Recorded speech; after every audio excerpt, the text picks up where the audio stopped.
범행의 중대성 굉장히 중대하죠. 너무나 중대합니다. 이건 이견의 여지가 없고요. 이미 온 세상이 다 알지 않습니까? 증거는 더 이상 필요도 없어요. 결론을 말씀드리자면 구속영장 청구는 기각될 것으로 보입니다.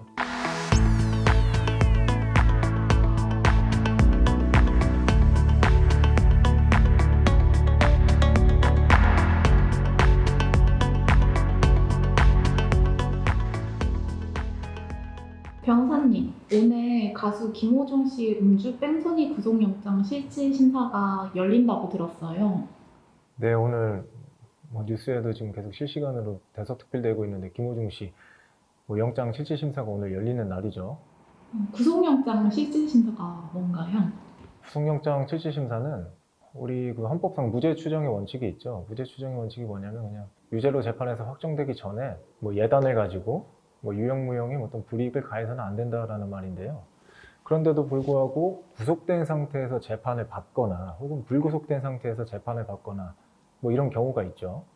그래서 보통 구속영장 실질심사는 헌법상 무죄 추정의 원칙이 있음에도 이 사람을 인신을 구속한 상태에서 재판이 진행되어야 될 사유가 있는 경우에 인신을 구속할지 여부를 결정하는 재판이라고 보시면 됩니다. 그렇다면 언제 구속된 상태에서 재판을 받게 되나요? 보통 법문에는 증거인멸의 우려, 도주의 우려, 범행의 중대성, 재범의 위험성 이런 것들이 규정되어 있기는 하는데요. 실무상 실제로 좀 구속시키는 사유는 좀 따로 있기는 합니다. 예를 들어서 만약에 구속영장 실질심사에서 구속 결정이 나와서 구속된 상태로 재판을 쭉 봤다가 재판 결과가 무죄가 나오면 어떻게 되나요? 그러면 그 피고인은 국가한테 이제 형사보상 청구를 할 수 있습니다. 일반적으로 일일 최저임금의 한 5배까지 보상을 해줄 수 있는 것으로 이제 규정이 되어 있고, 통상 법원에서는 그 5배로 산정을 해서 이제 형사 보상 금액을 산정을 해줍니다.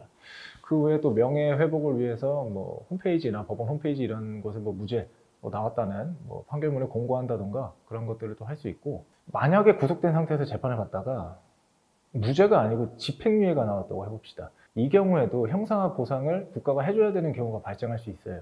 예를 들어서 내가 이제 구속된 일수가 한 300일 정도 된다고 가정을 해봅시다. 근데 재판 결과가 징역 6개월에 집행유예 2년이 나왔다면 300일에서 그 6개월을 뺍니다. 180일 정도를 빼고 남은 120일에 대해서는 국가가 보상을 해줘야 됩니다.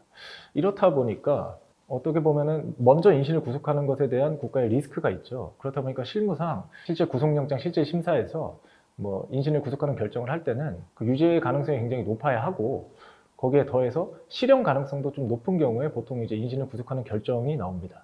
그렇다면 이제 김호중 씨 사안으로 돌아가서 구속영장이 청구된 사람들은 일단 김호중 씨뿐만 아니라 그 소속사 대표 그리고 본부장 총 3명으로 확인이 되네요. 그 다음에 이제 적용된 혐의를 한번 살펴보자면 김호중 씨에게는 이제 도주치상, 위험운전 치상, 사고 미조치, 범인도피 방조가 있고요.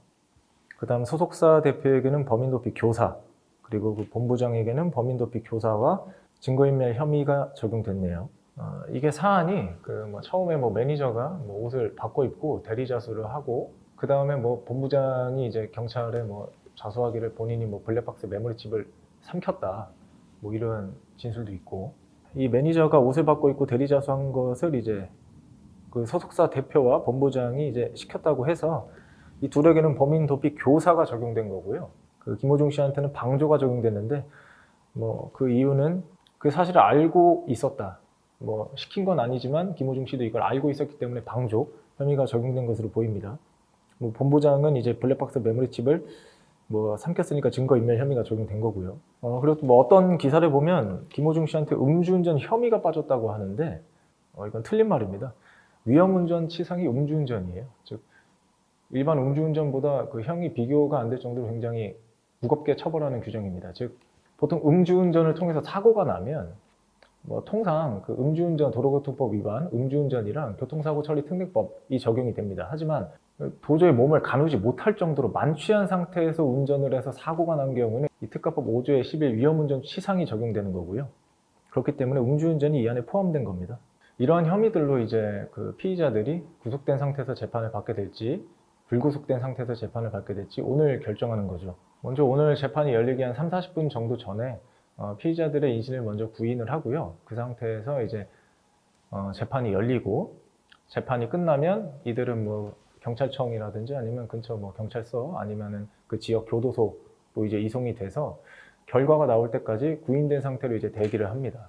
보통 뭐 오늘 안에 결정이 나고요. 뭐 늦어도 밤 9시 정도 전에는 결정이 날 것으로 보입니다. 그리고 이제 그 상태에서 이제 구속 결정이 난다면 그 상태로 이제 뭐 인신이 구속되는 것이고, 불구속 결정이 난다면 이제 풀려나서 불구속된 상태에서 재판을 받게 되는 거죠. 네, 그럼 이제 오늘 뭐 재판에서 이제 영장 실질 심사에서 뭐 구속될지 불구속될지 한번 판단해 보겠습니다. 먼저 도주의 우려와 재범의 위험성을 한번 볼게요. 재범의 위험성. 이거 뭐 미치지 않고서야 뭐 재판 받는 도중에 또 술 먹고 뭐 음주운전하고 사고 날 가능성은 사실 없다고 봐야죠.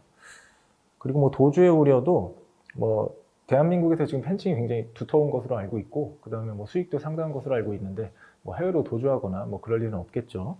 도주의 우려와 재범의 위험성은 없다고 보입니다. 그 다음 이제 증거인멸의 우려를 보겠습니다. 먼저 이미 증거를 인멸했어요. 블랙박스를 인멸을 했고 범인 도피 교사 혐의까지 있습니다. 그렇다면 이미 증거를 인멸한 사람이라면 불구속 상태로 사회에 풀어주면 또 증거를 인멸할 가능성이 굉장히 높다고 볼 수 있죠. 그런데 이 사안 같은 경우에는 더 이상 인멸할 증거가 있을까요? 저는 없다고 봅니다. 이미 자수하고 자백을 전부 다 한 사안이고, 뭐 술 먹고 운전했고 만취 상태에서 사고까지 냈고 도주했고 범인 도피 교사 행위했고 증거 인멸했고, 이미 온 세상이 다 알지 않습니까? 증거는 더 이상 필요도 없어요. 필요도 없고 그 인멸할 증거도 저는 없다고 봅니다. 따라서 증거 인멸의 우려 또한 저는 없다고 판단이 됩니다. 그럼 이제 마지막으로 범행의 중대성. 굉장히 중대하죠. 너무나 중대합니다. 이건 이견의 여지가 없고요.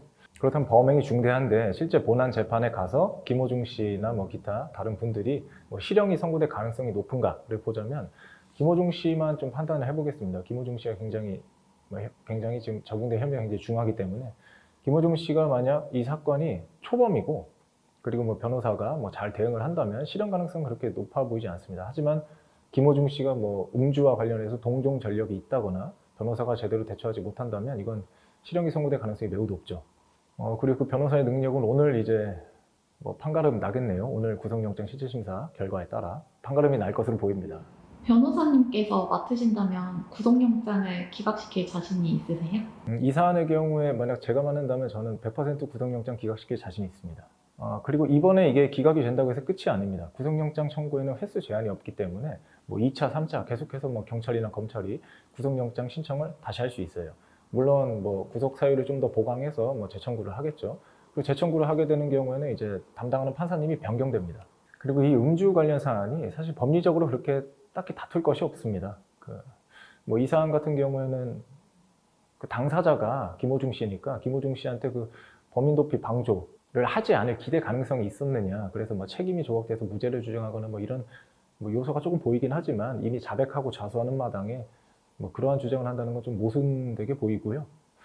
따라서 이런 자백 사건 같은 경우에는 오로지 양형 싸움입니다.